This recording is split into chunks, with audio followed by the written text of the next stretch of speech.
This is Hannibal from the HannibalTV.com, and today my special guest is another United Wrestling Network / NWA competitor. He's currently in the tournament to crown the first ever UWN champion. He's been to Japan, been to Mexico. Now he's on the Hannibal TV. Chris Dickinson, how are you doing tonight, sir? I'm doing good. How are you doing? It's honored to be here on your show. I watch your videos pretty regularly, to be honest. Oh, thanks a lot. I really appreciate it. One we did recently was with Rob Van Dam, and I read in your bio that you were actually a fan of his growing up. Oh, yeah. Huge. Big time. Loved Rob Van Dam very, very much. I was a big fan of his. I actually told Fonzie about this because I was on a show with Fonzie not too long ago. I actually waited online to meet Rob Van Dam once when I was a little kid with my dad for like almost 2 hours. And yeah, Rob Van Dam is one of my all-time favorite wrestlers. So I absolutely was enamored by RVD when he was in ECW, and I was kind of like in junior high school around like those years, like 98, 9, 2000. He was like, there was nobody better than him because I was into martial arts and karate. So, all my other friends were too. And we all just were like blown away with this Rob Van Dam guy. Obviously Sabu too. So those are good times to be a kid watching pro wrestling. Yeah, Sabu, for anyone watching this, I did do an interview with him a couple months ago too. Both of those guys are legends, but you started your career early. I think you were a backyard wrestler before you even got into pro wrestling, which you got into at a young age. Could you tell us a bit more about your background of your wrestling fandom and how you actually started to break into the business? Sure. So I obviously was a pretty big wrestling fan from a very young age. I have an older brother and sister who loved the WWF, and they grew up kind of like more in the 80s, where I was born in 87, so I was more of like early 90s. So I kind of got like what was really good about the 80s and the early 90s and grew up around that. And, I loved wrestling, pro wrestling as far back as I can remember, even have a memory. So building on that, renting videotapes constantly, my mom would buy me the VHSs, the WWF VHSs, the WCW VHSs. The internet kind of became a thing in like 97, 98, got a computer and started, researching and looking up things. I found ECW and started watching ECW, started going to ECW shows with my dad. I'm from Staten Island, New York. ECW ran right here. I was blessed. I was lucky to grow up in a place where pro wrestling was all around me. And that eventually was the story with the indies too. And started going to independent shows kind of like 2000, 2001, 2002. And like I said, I kind of grew up doing karate, taking judo, and had a pretty strong athletic background as far as being able to transition into getting in the ring. So I went to shows for one particular company called Jersey All Pro Wrestling. They were like the hottest indie in the early 2000s, kind of like where all the main talent on the indies came from. Like all the guys you saw in Ring of Honor all kind of came from, Jersey All Pro Wrestling. A lot of them did. So they had a wrestling school. I started going to the wrestling school because it was in Bayonne, New Jersey, which was like right around where I live, like over one bridge, like basically a 10-minute drive. So I would like get rides to go to the wrestling school with other kids that maybe I backyarded with, or kids that, I knew from maybe like circles of wrestling that you try to network with on AIM or something to, be able to go to the wrestling school. And I would pay $10 and start learning how to wrestle. And when I first got in the ring, I was blessed. I was lucky because, like I said, I had a background in martial arts. So the first time I learned how to take bumps or run the ropes or lock up and do all that stuff, like the basic core fundamentals, I picked it up so fast. It took me one try to take all the bumps properly or to do all that stuff, right the first time. And then I kind of like teetered in and out of wrestling schools and training and working small indie shows as a teenager from like years like 2002, 3, 4. And then I didn't train for a few years. I kind of got out of it. I was playing music. I got back into wrestling like full swing and wanted to take a real full crack at it. Like the end of 2007 or 2008, and I've been pretty much going consistently since then. So my fandom was always rooted in WWF, WCW, ECW, obviously everybody. And then I got into Japanese wrestling kind of around the same time I started really getting smart about videotapes, which was like 2000, 2001. The first Japanese wrestling tape I ever bought was an FMW tape. And the first Japanese wrestling match I ever saw was Masato Tanaka versus Mr. Pogo. And like, little did I know that, you know, one day I'd be eating sushi with Masato Tanaka in a restaurant after a 0-1 pro wrestling show in Japan. But, you know, that's just so funny how life works. But that was kind of like where my everything that I'm doing right now was kind of built and developed, was in the late 90s, early 2000s, ECW, the indies, and then kind of discovering Japanese pro wrestling VHS tapes and that whole world on the internet. And it was a great way to grow up as a wrestling fan. And I've heard you say the United Wrestling Network kind of saved you this year, because with the death of independent wrestling, you didn't have as many bookings. You were on kind of a roll. This was going to be your big year. And now it's kind of taking off again with these weekly pay-per-views that they're doing, which, by the way, people can look in the description of this video if they want the link on where to order those pay-per-views. They're only $7.99 Tuesday nights, so you can buy 4 for $23.99. But could you tell us about how you became involved with them and what you're doing right now with this tournament, which I think you've advanced to the second round now of their big title tournament? Yeah. What I mean is, like I said, before the pandemic, as an independent wrestler, I loved my position. I was working 3 to 4 times a week and making pretty decent money. So I was happy, and I totally was all about being an independent wrestler, because, you know, the more you see guys going to companies with, you know, contracts and they're gone, it's just opening up spots and creating opportunities and opening up more money. So independent wrestling was really flourishing. It was in a good spot. And then obviously the pandemic just like kind of smashed things down and kind of broke things into bits and threw everybody's careers and lives into the ocean, and wherever it landed.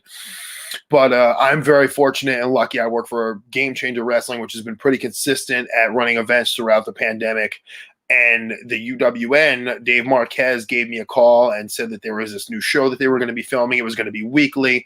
You know, I was just pumped to hear about anything happening at all. So yeah, it did kind of save me, because obviously I'm very fortunate. I did a tour of Japan in February that was, you know, financially very successful. So I can't claim unemployment or anything like that. I haven't had a real job in years. So I had to survive off of money I had saved throughout the pandemic. So anybody who was running, or anybody who created some sort of an opportunity for more work for somebody like myself, obviously, you know, yeah, you're saving me. It's talk about a big safety net. But you know, to be running shows weekly every week, that's also a plus. And to offer something, you know, that consistently is a plus.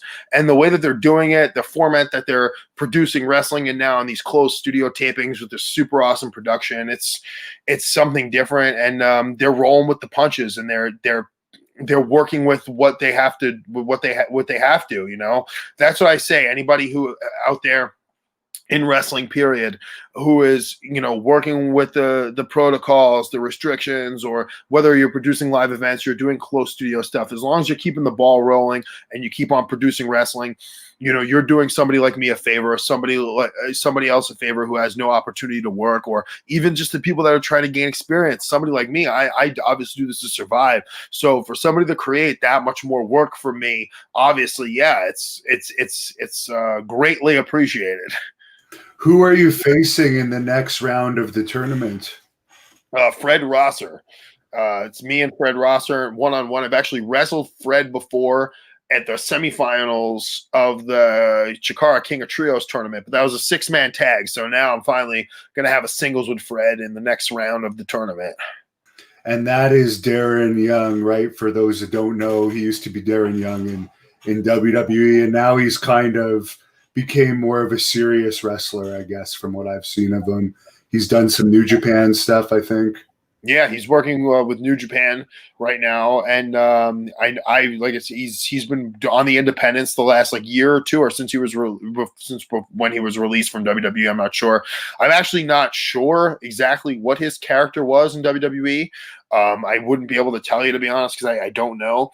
But as far as I've known Fred, and I've worked with Fred, yeah, he's been a pretty solid professional wrestler, and whether it's more serious or whatever it is, I respect Fred. I mean, look at the guy. He's in tremendous shape. He's in great condition. He's a great athlete. So he's definitely got something good going on. I think the angle that I remember seeing him do there was with Bob Backlund, where Bob Backlund was trying to coach him or something into becoming a better wrestler or whatever. But you might be new to a lot of faces on this channel because we're more of an old school fan channel. And I know that you wrestle for like the GCWs and you do a lot of intergender matches and stuff. Could you tell us about your wrestling character and your wrestling style for people that don't know? Yeah, trust me. I tune into your channel to watch you almost get into a fight with Billy Jack Haynes in that one video thing. I watch these videos for that purpose. Like, you know what I mean? So to have the opportunity to be able to introduce myself to your, obviously huge following is an honor. So yeah, I do intergender wrestling. I've been involved in multiple intergender wrestling matches over the years, whether you like it or not, or it's something different, something maybe like you can't find being realistic or you can't accept or something. I understand everybody has their own viewpoint. I'm not going to be that person ramming it down your throat and saying, well, this is why you should like her, this is why you should respect it. I'll just say this. 10 years ago, I guess when I first started wrestling girls or having these intergender matches, it was more so under the premise that the girls didn't have anyone to wrestle, or maybe there was, for every 10 girls, there'd be one or two girls that were just way above the others. And they're being shorthanded because they're not getting an opportunity to show what they're truly capable of in the ring with the other girls that aren't as good as them. So they need to be in there with someone who could match up with them athletically, physically, and give them the proper chance to show what they're capable of. And I just kind of saw it as like, okay, I'm not going to treat these girls any different than I would anyone else. As a professional, it's on me to obviously not hurt them. If you think I'm hurting them, then I'm doing my job. Okay. Whether you like that or not, or you want to accept that or you don't. It's my job as a professional to suspend your imagination, right? Just to suspend your belief. Pro wrestling is subjective. Is it believable for a girl that's 130 pounds to take me down? It really can happen if that girl was skilled enough. But this is professional wrestling. We could make these things happen. Like I said, it's subjective. We're all performers in one way or another, and wrestling takes on, many faces and has many styles, or there's so many facets to professional wrestling, right? That was just something that I dove into, and I eventually kind of made it my own, and I took heat for it for sure. And I'm sure there's a lot of I used to think to myself, oh, I wonder if this actually has hurt my career or has hurt the perception of my character or me as a professional wrestler.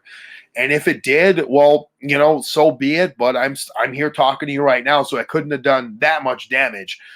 But I did it, like I said, more than anything for the girls, to offer the girls more of an opportunity to get in there with somebody who could push them, who could make them look good, who could get them firing on all cylinders, whereas maybe with some of the other girls, they couldn't do it as much. There wasn't such a large crop of super talented, athletically gifted girl wrestlers like there is now in this day and age, 2020. So, there's a lot of different motives behind it. But, like I said, I'm a professional wrestler. It's my job to bring my opponent up to my level. And, whether they're a guy or a girl, it doesn't matter. I never saw the difference, try to look at it as an opportunity to create something different with a new challenge. It's a challenge to wrestle a girl. It's a different challenge to get in the ring and be able to perform with a female. So I accepted the challenge. Yeah, we had similar thing here in Great North Wrestling, our company in Canada. We've had 3 or 4 intergender matches, and it's all been because one of the girls didn't show up and a last-minute replacement, but several of them have millions of views. So there is an interest in it, no matter if people like it or not. For sure. Matt R. wants to know who the best female talent you have worked with is. Wow. I think everyone individually has something to offer. But I mean, talk about all around gifted athlete, freak, ability and just room for growth and improvement, and so young and accomplished so much already. Chris Statlander. She's under contract with All Elite Wrestling, the galaxy's greatest alien, Chris Statlander. She's tremendous. Talk about a freak athlete. She has a background in stunts. So she brought that into pro wrestling with her, and she just took to pro wrestling like a sponge. Like a sponge. There's some great girls out there. I think Willow Nightingale is a great girl of the current kind of crop of talent. I really enjoyed working with her. Priscilla Kelly, I had a match with her over the summertime. It was fantastic. Just outside the box, but pro wrestling, tight pro wrestling, real pro wrestling, just storytelling and just, not nonsense, not hijinks,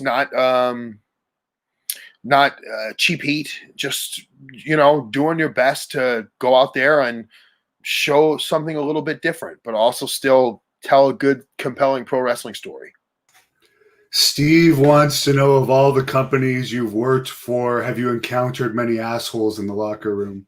Oh, of course. Come on. That's a stupid question.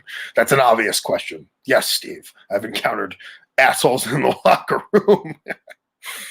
And you mentioned you just wrestled in Japan before the lockdown. What company was that for, and how do you like wrestling over there?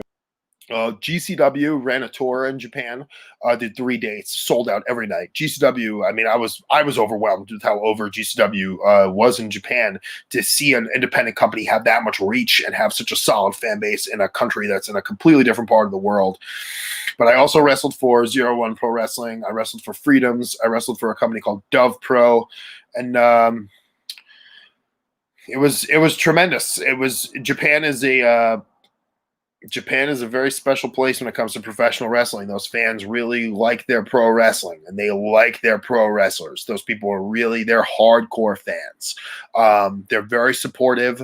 Kayfabe is still very much alive in Japan in its own way.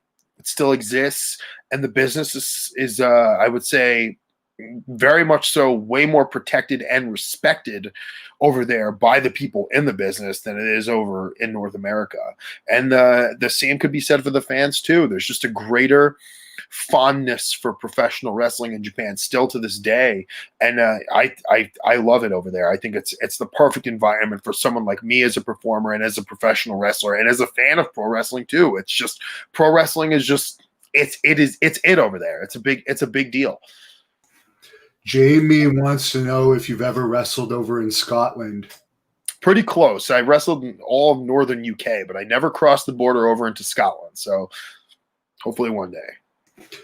Jeebus wants to know, were you more of a WCW or ECW fan growing up? That's a really good question. That's like a really good question that I think about a lot now. I think I liked ECW a lot more then. I think I like WCW a lot more now. I guess if that kind of like answers your question, I like them both obviously for a multitude of reasons, but like lately, and I don't really watch much American wrestling, old or new. I've been watching a lot of old WCW Saturday Night and old WCW Worldwide. I very seldom go back and watch ECW. So, yeah, I don't know if that answers your question. I love WCW. I'm definitely a huge mark for I just WCW brings me back to being a kid more than anything. That whole era of 96, 7, 8, it was tremendous being a kid back then. I really loved it. Joey wants to know if you ever wrestled Tessa Blanchard.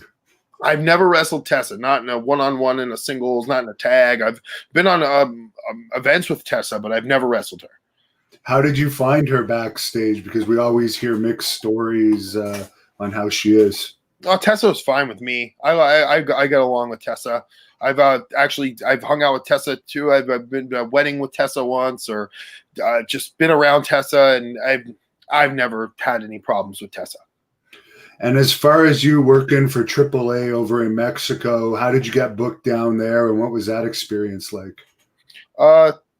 Conan, I'd say. Conan definitely was the guy who kind of took me into the AAA fold, and I loved it. I mean, my first show working for AAA was at the theater at Madison Square Garden. So here I am. I'm a New Yorker. I grew up in New York City my whole life. I'm going to wrestle, here at the Madison Square Garden for this huge wrestling company. And it was the biggest thing I'd ever done, I guess, really, at that point in my career. And then I went down to Mexico. I debuted for AAA in Mexico at the Auditorio Tijuana, which is a legendary, venue in Lucha Libre, a very prestigious place. If you walk down that hallway, it's it's like a magical thing. It's awesome. So I loved working for AAA. I'm looking forward to working for them again. Now, of course, that New York show featured Cain Velasquez. His U.S. debut. Of course, they pretty much only used him to lose to Brock Lesnar in WWE. Do you see him going back to AAA now that he's been released from that WWE contract? So he was actually under contract to just do one match with Brock Lesnar? No, apparently they signed him to some reportedly $6 million a year deal that he did the match.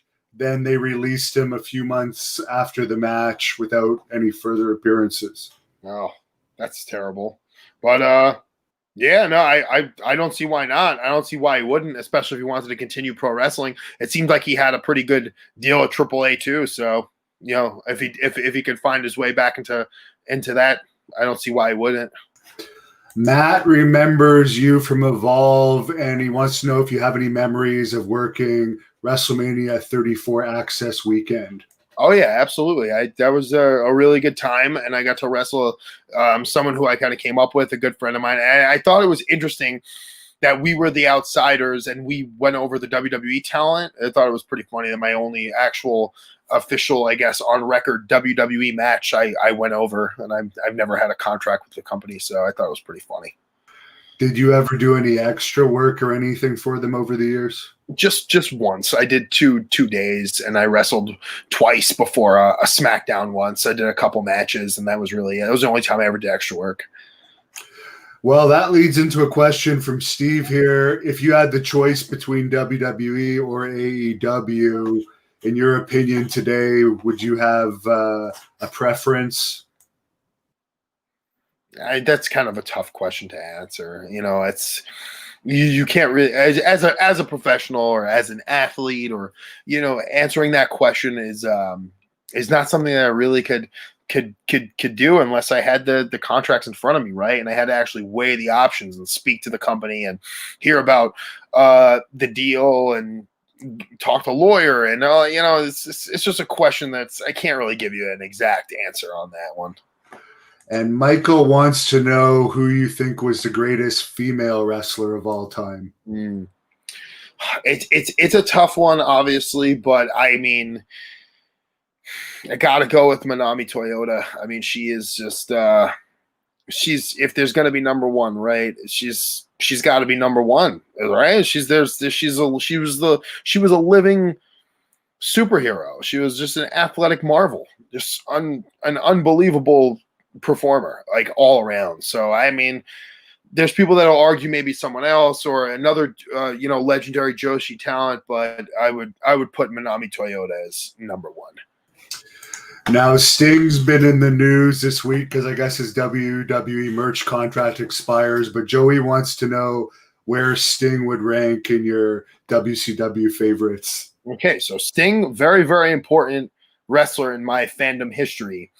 So obviously I was born in 87 and I grew up in like the early to mid to late 90s watching pro wrestling, and videotapes were kind of like we didn't have the internet. I didn't have the internet until 1998.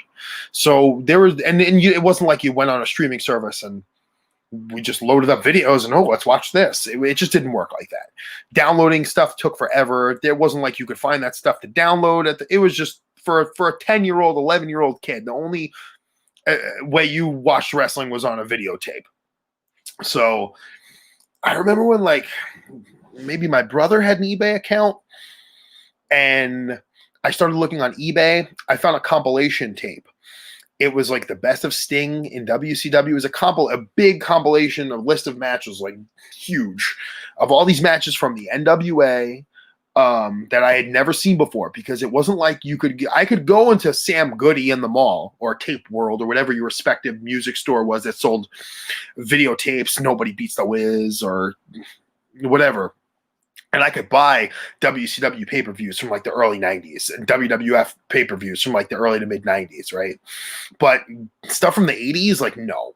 They didn't stock that stuff on the shelves. You'd have to be super lucky or go to a video store that had that for rent or whatever, but I didn't.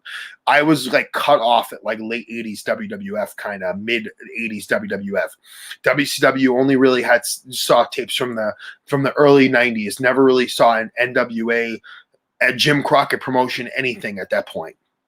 I bought this tape and I saw really got to see the Great Muta for the first time, Dick Slater for the first time, Terry Funk, Ric Flair, and his absolute prime, all that. Buzz Sawyer. That tape had so much stuff on it that blew my mind and opened my mind up to so much wrestling that I was going to eventually get more into, and where kind of my taste and my love for pro wrestling was going to go based off of that tape. And it all revolves around Sting. Sting is one of my all-time favorite wrestlers. Interesting. A few people have brought up Chris Masters. I think Fart Doctor here is making a joke. Do you hate Chris Masters? I know he's part of UWN, but what are your thoughts on Chris Masters? Look at my face. I'm grinning. I love Chris Masters. I think he's the best. I was on tour once in the UK with Chris Masters, and we stayed at the same place. So we had to go to the same. We worked a lot of the same shows together. Went to the gym together, ate together, hung out together, and I think Chris Masters is the best. I think he's hysterical. First of all, if you ever got to hang around Chris or got to be around him or have a conversation with him, he's a riot. I actually have a really good photo of us from that. I should post it. It's but yeah, Chris Masters is the man. I definitely don't hate Chris Masters. Yeah, and we did an interview with him for his UWN appearance a few weeks ago. Mm-hmm. Joey Bags of Donuts is asking your favorite match. He's not really clear if it's yours as a wrestler or yours as a fan, so maybe you could tell us both. My favorite match I've had, I guess, recently. I really like that match I had with Priscilla. That was a great match. I tell everybody, if you could watch one match of mine to be introduced to me as a pro wrestler, go seek out me versus Yuji Okabayashi from Japan in February. It was a GCW event. That match was definitely a good, introduction of myself to the Japanese audience. That was my first match in Japan, and I wanted to make a good first impression. So if that's a match where I could make a first impression on anyone, I would show it to them. As far as my favorite match goes, ever, that's a really tough question. I could give you a million different answers. It's so hard to just pick one, but I always do kind of gravitate towards one, right? I'd have to go maybe June 11th, 1999, Misawa Kobashi for the Triple Crown, All Japan Pro Wrestling. That's a match I watch once every couple of months, just make sure like I'm in tune with my senses. It's one of the greatest wrestling matches ever. I would say it's my favorite of all time. Like, it's definitely up there, but I constantly am always like being wowed or blown away by specific matches or things that happen that I'm like, oh, this is my favorite match ever. But that's definitely a match that people that really know me know I talk about that match all the time. 6'11", 99, Misawa Kobashi. It's just a perfect wrestling match. Now, I know you made some appearances for Ring of Honor. The MW Network wants to know your thoughts on the current Ring of Honor product. They've kind of disappeared from number 2 position, and they kind of faded away, but they are still around. I definitely like what they're doing to kind of rebrand the identity of the promotion, getting back to their roots, it seems. I like some of the talent that they're working with for sure, and what they got going on with that tournament. It seemed like a pretty good deal. So, I like a lot of the wrestlers that they're working with. Those are guys that I would watch. Those are guys that I love to work with. So I think that what Ring of Honor's got going on now is pretty cool, to be honest. Have you ever worked Quebecer Pierre PCO? Oh, yeah. I'm going to be honest. PCO was lit a fire under my ass. There was a period of time, 2017, 2018. I was in school. I was in college, actually. It was my second time going. I was back in school. I was kind of in the process of becoming a fireman in the city where I lived at the time. And maybe like my heart wasn't, I was maybe kind of seeing about getting out of wrestling. I was just working as a pro wrestler, going to school, and my mind was just, I was split. I was focusing on maybe finding this different career. And I was working with Carl a lot at the time. Like, we had a couple of singles matches, and he lit a fire under my ass. And I was like, this, because he is just relentless, especially breaking too much kayfabe. He does not want to not do a lot. He wants to go above and beyond to make sure that the crowd is seeing as much of him as possible. And he ain't phoning it in. Carl doesn't phone it in. So, you think about it. I'm wrestling this guy. He's accomplished so much. He's obviously older. But he's got still so much to prove. He's full of so much piss and vinegar and fire, and he just wants to get out there and show these people that he could rock and roll. That's what it's all about for him. It's all about showing people that he's capable of doing these things that maybe you don't think he's capable of doing because of his age. Maybe if you think he has physical limitations, he wants to prove to you he absolutely does not. And then tie in Destro. Oh, that guy I'm just a joy to be around in the locker room, first of all. And then for being able to go out and perform with them, it was a ball. So I loved working with Carl. He used to work for our company up here in Canada, so he's got a lot of fans on this channel. Paul wants to know your thoughts on Steve Austin. I mean, in my wildest dreams, I like to consider myself the New York Italian loudmouth version of Stone Cold Steve Austin. So yeah, I love Stone Cold Steve Austin. And when I was a kid though, I was kind of more of like a Rock guy. I liked the bad guy Rock. I liked the heel Rock. But obviously, I mean, I said this to my friend recently. We were talking about Stone Cold. Stone Cold just makes you smile. He's just so entertaining. Everything he did was just. How could you not love the guy?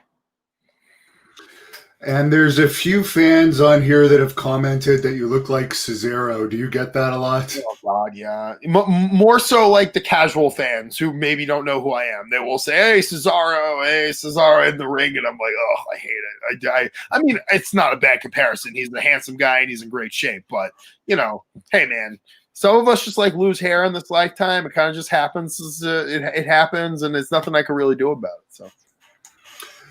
Somebody whose name I can't pronounce wants to know, who do you prefer, Undertaker or Kane?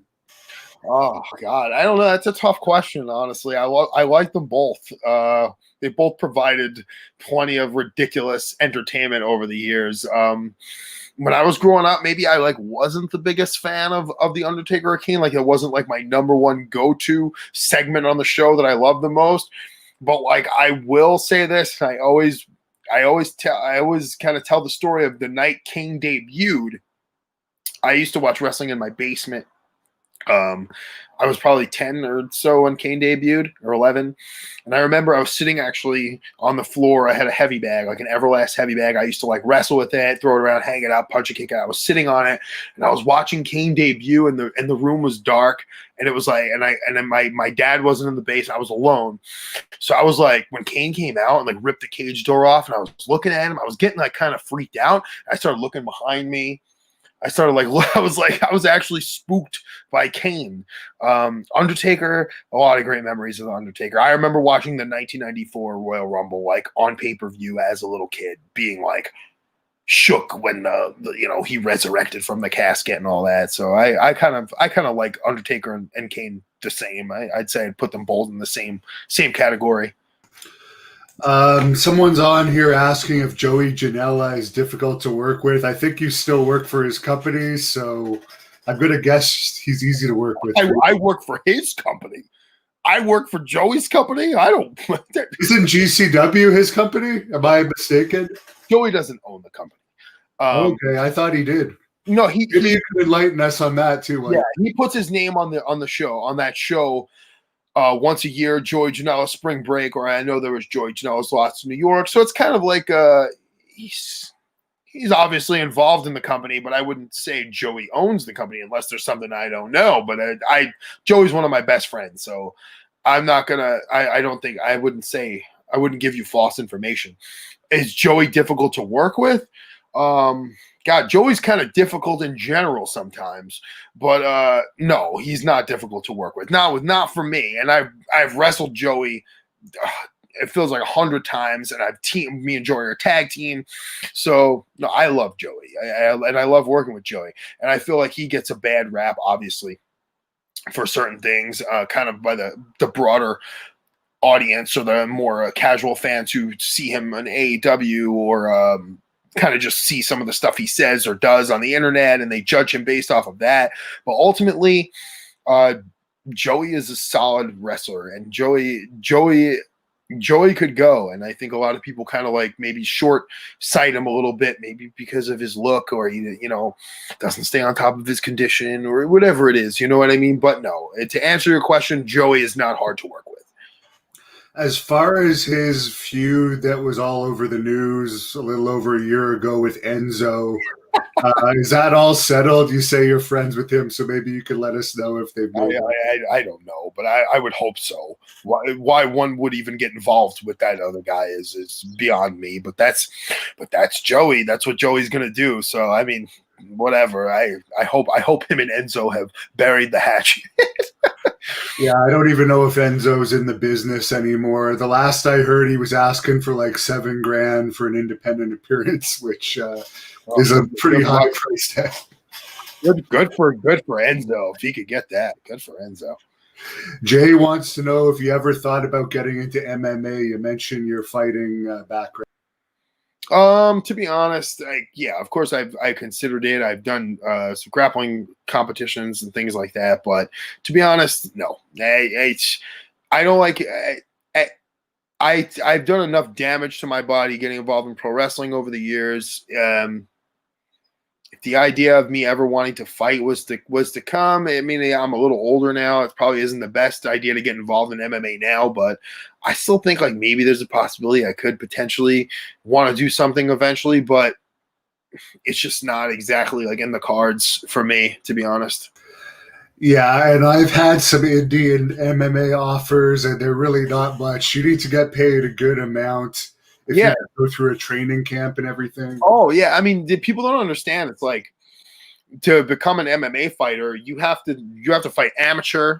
You have to win. You have to turn pro. You have to win. It's not like you just and not all of us could just be CM Punk. Did CM Punk he just fought in the UFC, right? That was it. Yeah, I think he made $1 million for his first and like $500,000 for his second with no experience. So he was lucky. Good for him. Strange person to ask about. Someone's asking your thoughts on Ken Kennedy. Dude, another guy. I was on tour in the UK before, and I had to spend some time with Ken Kennedy. And he was the man. He was great. I loved spending time with him. I learned a lot from him. I thought he was a really good guy. I thought he was a very nice guy. It was a lot of fun to be around, and a smart guy too. Obviously, look at that guy's been to the top of the mountain. So it was really cool spending time with him. We were together for a while in the UK, and on a bunch of shows together, staying together. It's kind of like the same as Chris Masters, and I got to really see a good side of him. So I think Ken's a pretty good guy. Someone's asking what your favorite wrestling style to watch is. It kind of varies. I've been this year I've kind of been all over the place. Obviously, I prefer Japanese wrestling. It's kind of like no secret there. You kind of narrow it down to companies and styles respective of their companies, right? Like I love the All Japan Pro Wrestling style of the 90s. I really like New Japan Pro Wrestling though. That's kind of been my favorite. The last few months has been the 90s New Japan, kind of mixed with the UWFI and the UWF stuff from the 80s. So ultimately, I think my favorite style is rooted in kind of that what New Japan was doing with the dojo in the early days, having Gotch train guys, and how they all kind of evolved into hybrid martial artists / wrestlers, which eventually kind of gave birth to MMA, the earliest forms of MMA, and then obviously who became great pro wrestlers out of that too. So, I feel I guess you want to talk about what's my favorite style of pro wrestling. I feel like having a background in martial arts, not just being biased because I did, having a background in martial arts could help you pick up pro wrestling when you get into it that much better. And I feel like training in martial arts will improve your pro wrestling so much more than just training pro wrestling. You should properly learn how to put on a double wrist lock and learn how to do a single leg takedown and how to, shoot in a double on somebody. You should learn how to do that stuff and execute it well and properly. That's probably more important than learning how to do a tackle drop down leapfrog. So I feel like having a base in combat sports, I guess, or martial arts and amateur wrestling and shoot wrestling and catch wrestling is probably going to develop you into the best possible wrestler you can be. So that's kind of where my wrestling taste goes, is guys that have backgrounds in martial arts and kind of real sports, amateur wrestling. So basically Japanese wrestling. Now, I don't know too much about the Full Gear pay-per-view, but Jamie wants to know if you're going to be tuning into AEW's big pay-per-view tomorrow. I think I might actually watch it because I'm going to a friend's to watch the GCW event tomorrow. And then I think the AEW show's on either right after it or something. So it's I know that him and his buddies may have ordered it or something. So I'm sure I'll probably actually watch it tomorrow. Now, people love hearing about Lars Sullivan on this channel. I'm just wondering what your opinion is on WWE bringing him back again with a push after all the controversies. Well, to be honest, I don't really know that much about the controversies. I think I kind of remember, did he say something racist?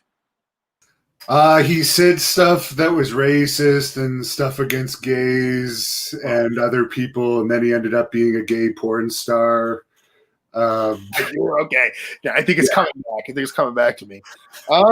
Hey man, if he kept his job and he was able to reform himself and get better, I think that's kind of a problem with a lot of people right now.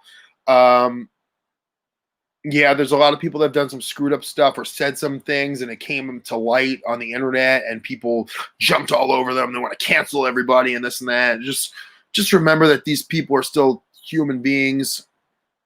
And if somebody like that, or like Lars Sullivan, if he could, address his issue or kind of go back to his past and understand what he did was wrong and prove to who he had to prove to that, he's ready to still take the ball and run with it. Because that guy was pretty awesome as a wrestler.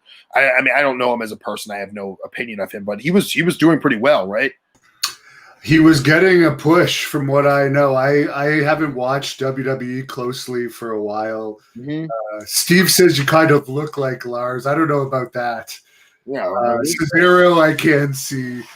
But what are your ultimate goals in wrestling? Are you happy working the indies? Do you want to sign with one of the companies in the US that can pay huge amounts? Would you rather sign with like New Japan?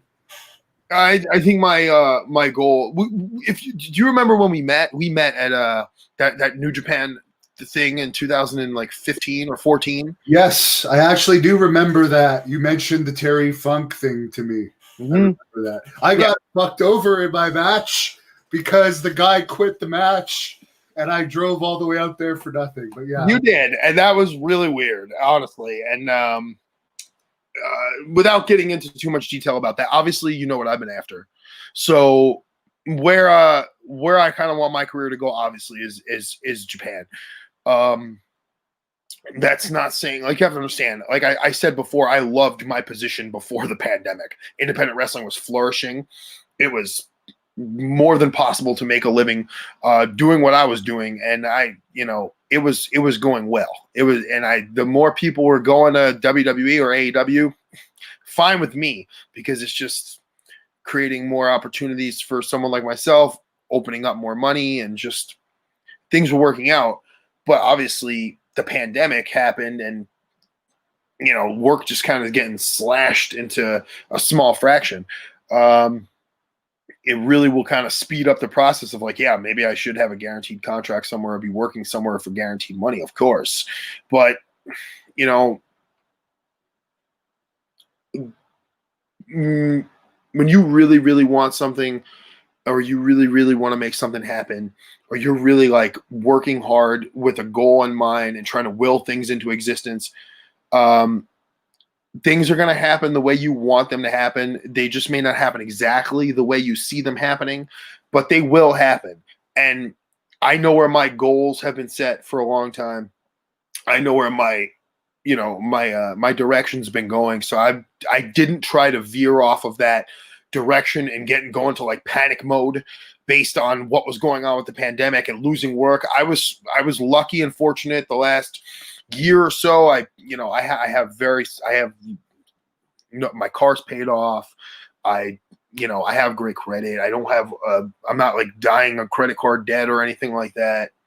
I put myself in a good position, just ironically, before the pandemic, and I was doing well. So it sucks to have to maybe see myself having to let go of that life, because will it ever come back the way it was? I don't know. Will indie wrestling ever really be the way it was exactly? Probably not. But life gives us obstacles.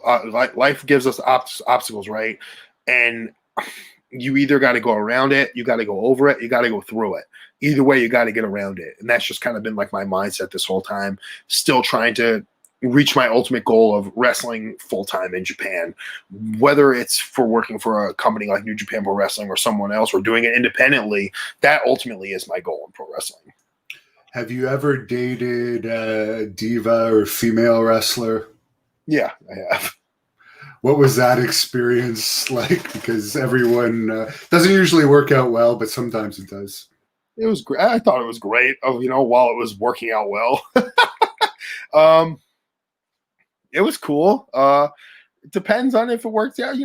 I'm fortunate. I haven't run into any super bad situations like that, but I don't put myself in any bad situations like that. I also know when to get myself out of certain situations too.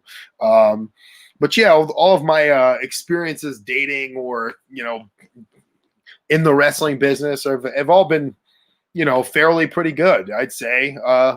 I had one like real serious relationship with a girl wrestler, and it obviously didn't work out. But that's life. What did that relationship? What was it like? Like when you would wrestle other girl wrestlers? Because would there be any jealousy there? Like you touched her this way or something like that? No, not really. Not really. There was one girl in particular that my girlfriend had heat with that I worked with pretty extensively, and there was definitely some bad blood over it, but it wasn't like I was anything but professional or friends with the girl that I worked with that my girlfriend at the time didn't like or whatever. That's kind of even though my girl I dated that wasn't in the business, just you're around all these pretty girls all the time, attractive girls or guys if you're gay or whatever it is. It's a tough business to have a relationship and be involved in because of you're around all these people all the time or traveling or it's very social. And then obviously you have to be super active on social media. So yeah, relationships one way or another could be pretty hard in being a professional wrestler. And what do you think about this whole Joey Ryan stuff, the 17 accusations? Now he's suing a lot of them. It looks like, at least for the meantime, his career might be done in the U.S., but right now there's no real independents running other than a handful anyways. So complicated situation. Yeah,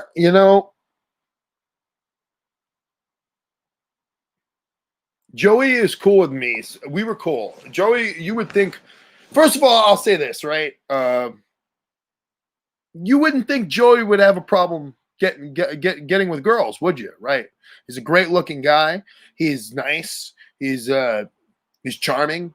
He's for all intents and purposes from the outside looking in, he seems like a good person, right? Then all those stories came out. I mean, so many of them that you didn't even see really too. And he's fighting for his life, I guess, if he feels like he was wrongfully accused or if he feels like he got the worst end of the stick there, or it wasn't as bad. He doesn't think what he did was wrong. I don't know. I don't know what to say. Yeah, you were witness to any of it, and you only saw the one side of him, and who knows? I don't know really any of those girls or him. So. I mean, I do. And him going after them for like millions and millions and millions of dollars. Where is that? What is he suing them for? Where is it defamation of character? Is it where's he gonna go, and where does he expect to get this kind of money out of these girls for what they did? Was the whole thing kind of sloppy and messy and all over the place? Yeah. Are the stories so piled so high that you have no choice but to believe it in some? Yeah, obviously. Let's be real. If this guy was really the guy taking a girl to his hotel room who's supposed to give him a ride to the airport, and then he's coming out of the bathroom naked and he's like, oh, you want to make out? Meanwhile, this guy's like 40 years old and this girl's like 18. Yeah, bro, you got to go. This you got a serious problem, this isn't going to work out for you. And if there's these girls that really did feel that intimidated to say anything because of his standing in the business, let's be real, that guy was a superstar. He was like a self-made superstar. And think about the intergender wrestling stuff we're talking about. This is a guy who was making these girls grab his penis. He was grabbing their breasts. He's sticking lollipops in his ass. It's like I don't want to say the signs were all there, but I mean, you don't think that any of this is a little strange or offsetting? I mean, it's going to be a weird court case. Let's be real. It's going to be a strange lawsuit that on both sides. So dude, I don't even know what to say about it. I best of luck to the victims, man. Oh God. Another guy who I actually watched your match with him today. He's in some legal trouble. I think he's in jail right now in Texas. Oh, it's Ted Hart. wow. What are your thoughts on him? Ted's out there, man. I hope he gets better. I hope he could fix himself, find himself, whatever it is he has to do for himself to live a normal life if he gets out of jail, or if he can get out of jail, or whatever his situation is. It didn't seem like the last. Gonna be honest, as a friend of Ted or an acquaintance, somebody just that was pretty friendly with Ted. I liked talking to Ted at the shows, talking sometimes. I hope he could fix his life, or I hope he finds himself in a position where he could make his life better and he could live a better life than where he was going, because obviously got him nowhere. he's in a pretty bad spot. So best of luck to him, man. I hope he could turn his life around. Yeah, hopefully it'll be beneficial to him. I always worry about what happens to all of his cats when he doesn't have places to live, or when he's in jail. Do they go abandoned, or what the hell? That interview you did with the guy who he stayed at his house. Oh my! Yeah, Harry Smith showed me that. he stayed at that guy's house for over a year, I think. Pretty wild, dude. The displays he was putting up with, like the pet food deck, the cardboard boxes, and what the hell was going on? It was weird for sure. A little less controversial question here. Jay wants to know, how different is the chemistry of a match when there's no audience? It's definitely different in some capacity. It requires a whole different kind of gauge of timing, and you're not taking your cues from the audience. You're kind of just creating everything as you go. But because of that silence in the room, because of the focus of the cameras just directly on you, I feel like the intensity actually has to be ramped up even more so than if you were in front of a live audience, to be honest. So I think like that chemistry, you're able to communicate in different ways. Whereas, when you do have an audience, the audience almost kind of like takes you on the ride they want to go on once they get locked into like what's going on, and you're kind of playing with the audience. Whereas when you don't have it, you're really trusting on your instincts and your facial expressions and your body language and your physicality so much more. So it definitely is a different dynamic. And as far as where people can follow you on social media, if they want to look you up on Instagram or Twitter or Facebook, where can they find you? Well, Instagram, I'm definitely the most active. It's at Born Dirty, Die Dirty, or you can find me on Twitter at Dirty Dickinson. So please follow. And is there anything other than, of course, the United Wrestling Network pay-per-views, your Wrestling Tuesday night? Is there anything other than that you'd like to plug? Definitely Game Changer Wrestling, United Wrestling Network, anyone out there in pro wrestling right now that is toeing the line and making it happen for people like myself who are independent contractors, creating work for us in a time when, live events are just almost completely non-existent. Anyone working around the protocols, the restrictions to make pro wrestling happen, I support you. Please support them too. And thank you for having me on the show. Well, it's great to have you on, and I knew I recognized you from somewhere, but when you brought up that New Japan thing, it all came back to me. I believe you had a good match that day too, from what I recall. I tried. I did. And I remember Moose was also there. I think Moose got signed after that. To Ring of Honor, right? Yeah. Yeah. So to wrap this up, you've got that big match against the former Darren Young this Tuesday night. I'm going to ask you if you could wrap this up with a promo for us on Darren Young to give us a little taste of your promo skills. It's Fred something. I'm bad with names, but we'll let you say. Fred, I'm going to have to be honest with you. It's not looking good. I saw what happened to you on Tuesday night. Your arms all jacked up. And you see this right here? Apex Predator. Great white shark. And there's blood in the water. I could taste it. So I know exactly where I'm going, and it's to that arm. Every match, the Filthy Father steps into the ring for, I got a game plan. But you've just made it too easy. So please, please, please be prepared to defend yourself. Because I know, I already could smell it. I'm going right for that arm. And I'm going to rip it off. And I'm going to beat you with it if I have to. But it doesn't make a difference. The arm, the leg, your soul. I'm going to take it. I'm going to beat you, whether it's pinfall, submission, or knockout. And I'm going on to the next round. I said it the first round to Peter. I'm sorry it has to be you, but it has to be somebody. I am the inaugural United Wrestling Network World Champion.